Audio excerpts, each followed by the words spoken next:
So, Bobby, we talked about some Nobel Prize. Yes, What do you know about this Nobel Prize? I've heard about it. 2007. So, you're right.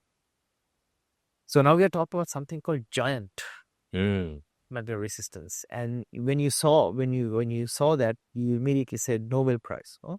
So you're right. So giant magnetoresistance is what we're going to talk about now.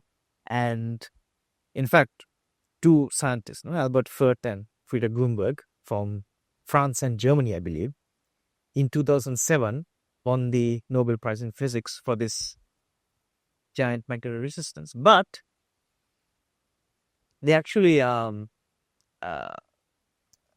discovered Mm-hmm. this in the 80s. Uh-huh. That- Yeah, but then the price takes its own time to... Yes, no, That's not the reason. that was not the reason. So they found out that there's this big change in resistance Correct. with an applied magnetic field. Yes. But, okay, it was very theoretical. So in the next 15, 20 years, you saw a lot of rapid advancements in things like magnetic storage media. Mm.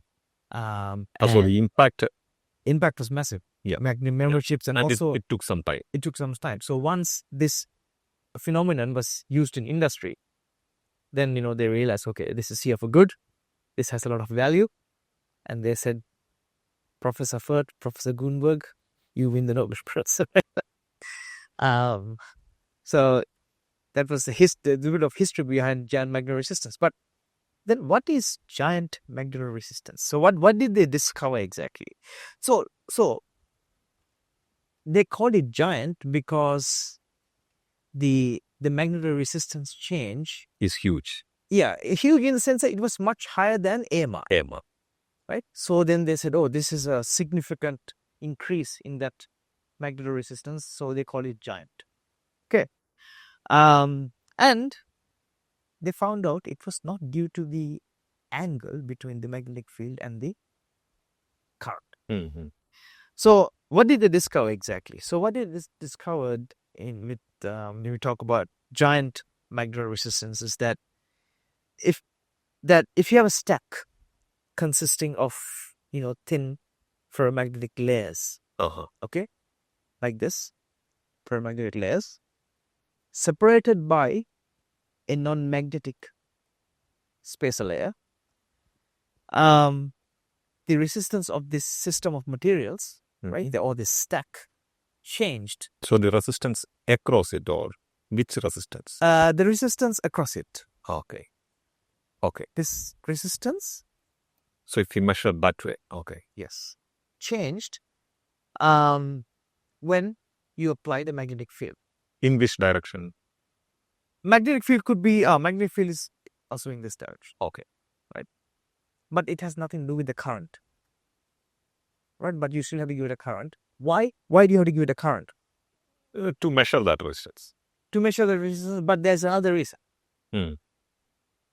Because it also depends on scattering of electrons. Yeah. Right. So you have to measure, yes, but also this phenomenon also comes back to the scattering of electrons. If there is no electron, there is no scattering. There's no scattering, there's no resistance here. Right? So what did they find out exactly? So they found out that if the magnetization of two neighboring layers, let's say these two. Yeah.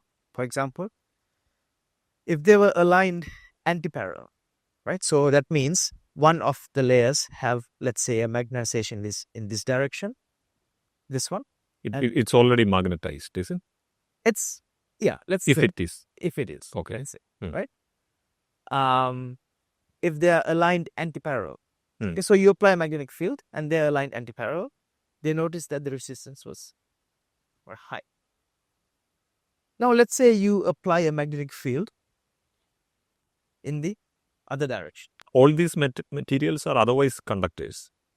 No, these are ferromagnetic materials. So, but they conduct current otherwise. If I take one sheet alone, it's just a conductor.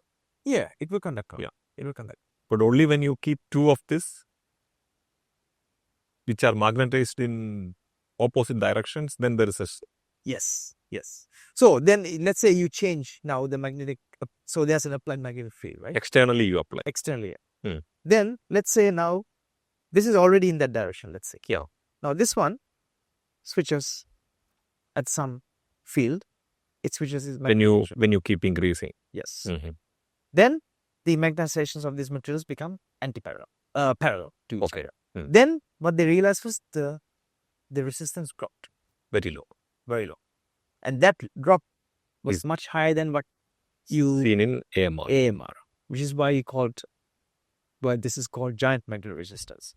Now this again is because of something called electron scattering, which we will talk about, I think, in the next slide. Mhm. And so if you were to write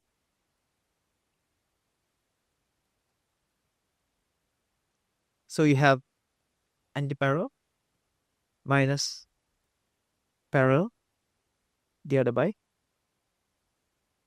parallel. So your maximum minus your minimum divided by your minimum resistance will be. So this anti-parallel occurs when there is no external field present. Is it? Say that again? I mean, the R anti-parallel, yes, is the condition when external field is not applied. So when you have this stack of materials, right? Initially, you would have to align them in a certain way, right?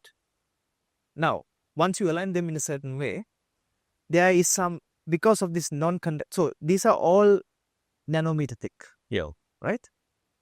So it only works with nanometer thick size, right?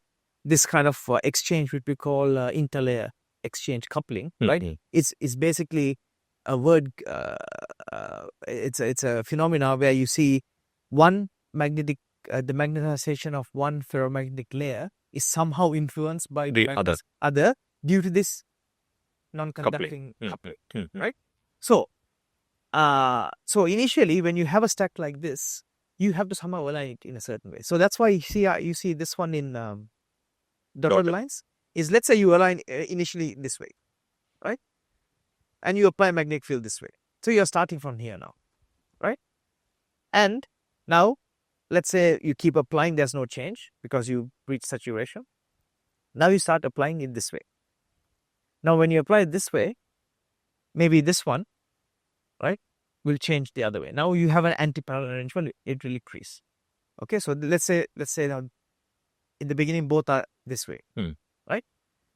Now when you apply a magnetic field in the opposite direction, right, this one, due to this interlayer exchange coupling, will change direction. Let's say now it's goes high.